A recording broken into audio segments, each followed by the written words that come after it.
Chief secretary वहां का RSS का आदमी था, उसको नहीं बदला गया। ये चीफ सेक्रेटरी आरएसएस का आदमी था, क्या सबूत है? चीफ सेक्रेटरी आरएसएस का आदमी था, chief secretary Indian administrative service का आदमी होता है, कुछ भी बोलने लगते हैं। रिकॉर्ड कह के जा रहा हूँ, चीफ सेक्रेटरी बीजेपी का आदमी था, परेशान है। हेलो गाइस, नमस्ते, सलाम, सत श्री अकाल। आप सबका स्वागत है हमारे यूट्यूब चैनल पे। यह चैनल गोती मीडिया के प्रोपेगेंडा को एक्सपोज करता है, सो प्लीज़ आप हमारा सपोर्ट करें गोती मीडिया के खिलाफ लड़ने में। हमको सब्सक्राइब करें एंड लाइक करें। मिलते हैं नेक्स्ट वीडियो में। जय हिंद। हमें बोला जाता है बेटी बचाओ बेटी पढ़ाओ, और बोला गया अच्छे दिन आने वाले हैं। कहाँ है वो अच्छे दिन? आज हमारे पेरेंट्स हमें पढ़ने भेजने से पहले 100 बार सोचते क्यों हैं? मणिपुर की बेटियों के साथ ऐसा हुआ, आप क्या गारंटी देते हैं कि कल हमारे साथ ऐसा नहीं होगा? मई से पहले 2018 से मई तक की घटनाएं बताइए मणिपुर की। बैठ जाइए, आप जाके आप बैठ जाइए। ये तो सर 6 साल में मैंने बोला ना, 2004 से 13 के बीच में 772 लोगों की हत्या हुई। हमारे रिजीम में वो हत्याएं बंद हो गई। अरे कहना क्या चाहते हो? हमारे इसीलिए मैं पूछ रहा हूँ। और सुनिए, 2004 से सुधांशु जी, अगला प्रश्न भी आप ही से है। मैं ये बोलना चाहता हूँ कि आप बहुत फैक्ट्स पे, स्टैट्स पे, ये सब पे आप बोलते हो, ठीक है?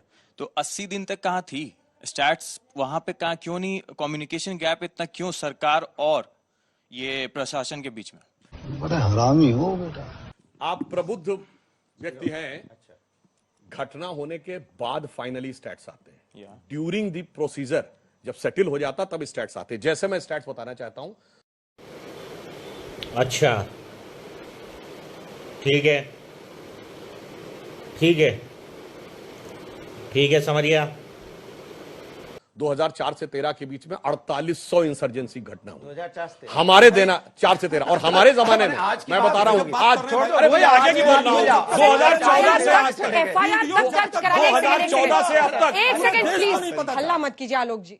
एफआईआर तक दर्ज कराने के लिए इतनी मशक्कत, पुलिस तक तो जानकारी चली गई थी, इंतजार हो रहा था कि इस तरह का वीडियो सामने आएगा। उसके बाद 4 लोगों को फौरन पकड़ लिया पुलिस ने। वाह दीदी, वाह दीदी, दीदी, वाह दीदी, दीदी, दीदी। देखिए, जैसे ही पुलिस के संज्ञान में आता है तो पुलिस कार्रवाई, जैसे ही पुलिस के संज्ञान में आया पुलिस ने कार्रवाई की। अरे कब तक की क्या बात करते हैं? मैं तो पुनः पूछ रहा हूँ, पीछे कौन भाग रहा? आज की डेट में कह रहा हूँ 4800 घटनाएं हुई थी उस समय, हमारे जमाने में 1000 हुई केवल। कांग्रेस बोलती है, ऐसे क्यों बोल रहे हो? मुख्यमंत्री बदलो, एसपी बदलो और तेजी से आगे बढ़ो। सीएम बदल दो, बात खत्म। आप लोग बैठिए। आपका लक्ष्य सीएम बदलवाना। सीएम, एसपी, सुधांशु जी, सुधांशु जी, सुधांशु जी, सर 3 महीने से वायलेंस हो रहा है, आपकी सरकार वहाँ पे कंट्रोल नहीं कर पाए, तो क्या वहाँ राष्ट्रपति शासन लगेगा? 7 बार बोल रहे हैं, पढ़ने निकले वाले छात्रों को राजनीति से दूर रहना चाहिए, हैं? पढ़ाई लिखाई में ध्यान लगाओ। आपको पता है, नॉर्थ ईस्ट में एक ऐसा भी समय आया जब इंडियन एयरफोर्स बमबार्डिंग, फिर पीछे चले गए। पीछे क्या, हकीकत बोल रहा हूँ भाई। एयरफोर्स बमबार्डिंग का कोई उदाहरण बताइए। आप कुछ भी आज की क्या बात कह रहे हो? कमाल कर, जो हकीकत आज आप कर रहे हो। वो पूछ रहा है कि वो बेटी के साथ अन्याय हुआ, आप कह रहे हो एयरफोर्स की घटना गिनाने लगे। अरे एयरफोर्स की घटना गिनाने लगे। अरे अपने देश में अपनी एयरफोर्स ने बमबार्डिंग की और ये कह रहे घटना गिनाने लगे। आप तो ये कहते हैं, सवाल वो है सरकार, उसके बारे में प्रधानमंत्री जी कह चुके वेदनाक, मगर अभी तक माफी तो मांग लो भाई। आप माफी मांगो, गलती उन लड़कियों ने आत्महत्या कर ली थी, दोनों बच्चियों ने आत्महत्या कर ली थी। सुधांशु जी, मुख्यमंत्री की कोई जवाबदेही बनती है या नहीं बनती? देखिए, जवाबदेही इस समय जब परिस्थिति संवेदनशील है, समस्या को सेटल करके पहले सिचुएशन सामान्य करने की जरूरत है और उसके बाद सारी बातें तय होती है। कोई घटना के बाद ही ड्यूरिंग द प्रोसेस नहीं होता। तो पहले कितने दिनों से हम लोग ये बात सुन रहे हैं, अभी तक कोई हल नहीं निकल पाया है। तो फिर किसकी नाकामी? अच्छा, मैं चलिए मैं पूछता हूँ, मणिपुर में ऐसा पहले कभी नहीं हुआ क्या? बताइए। अच्छा, पहले हुआ था कि नहीं? पहले हुआ इसलिए अब हो रहा है। मैं ये कहना चाहता हूँ कि अगर तेरा तो गेम बजाना पड़ेगा। चीफ सेक्रेटरी वहां का आरएसएस का आदमी था, उसको नहीं बदला गया। ये चीफ सेक्रेटरी आरएसएस का आदमी था, क्या सबूत है? चीफ सेक्रेटरी आरएसएस का आदमी था, chief secretary Indian administrative service का आदमी होता है, कुछ भी बोल। जली ना, तेरी भी जली ना। ऑन रिकॉर्ड कह के जा रहा हूँ, चीफ सेक्रेटरी बीजेपी का आदमी था, सुधांशु जी परेशान है। अगला सवाल को लेकर गए, अरे बच्चों को कुछ सवाल हो गया तब बदलाव। सवाल आ जाए। जय हिंद। मेरा सवाल मेरी एक जनरल ऑब्जर्वेशन से है कि आज देश में कोई भी केस होता है, चाहे किसी का शोषण हो या किसी का बलात्कार हो, चीजें सिमट कर आप आम जनता में उतर कर देखिए, चीजें यहाँ सिमट आती हैं कि जिसके साथ हुआ या जिसने किया वो किस जाति का है, वो किस धर्म का है।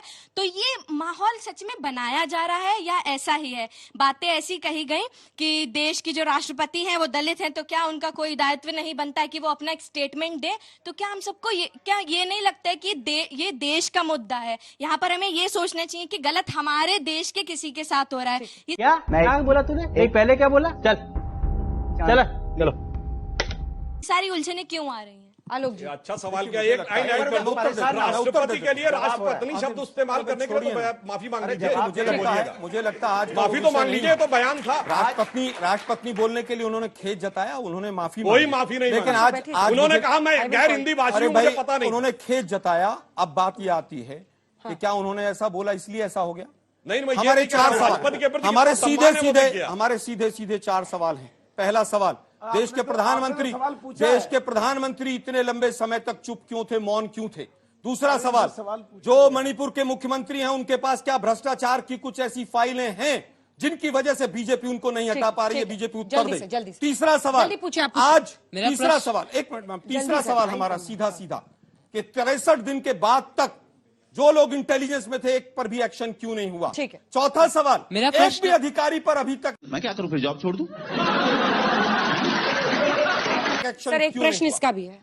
मेरा प्रश्न आप सभी से है कि हमारे देश में जब भी कुछ इस तरह से नीच कार्य होता है तो सब चीज सिमट के मतलब ये ब्लेम गेम पे क्यों आते हैं, सब दोषारोपण पे क्यों आ जाते हैं? ठीक है अरविंद जी, ये बिल्कुल सही बात है।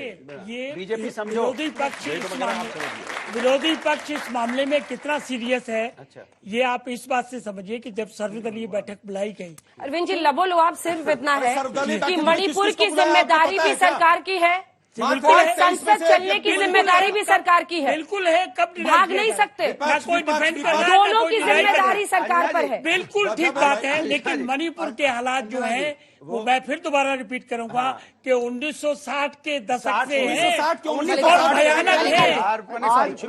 आज पहली बार ऐसा लग रहा है जैसा रोज कांग्रेस रहती थी, भाई हमारे सुधांशु जी आज कमजोर पड़ रहे हैं, क्यों? नहीं तो तुरंत मुख्यमंत्री बदलो, तुरंत कप्तान बदलो और तुरंत न्याय दो।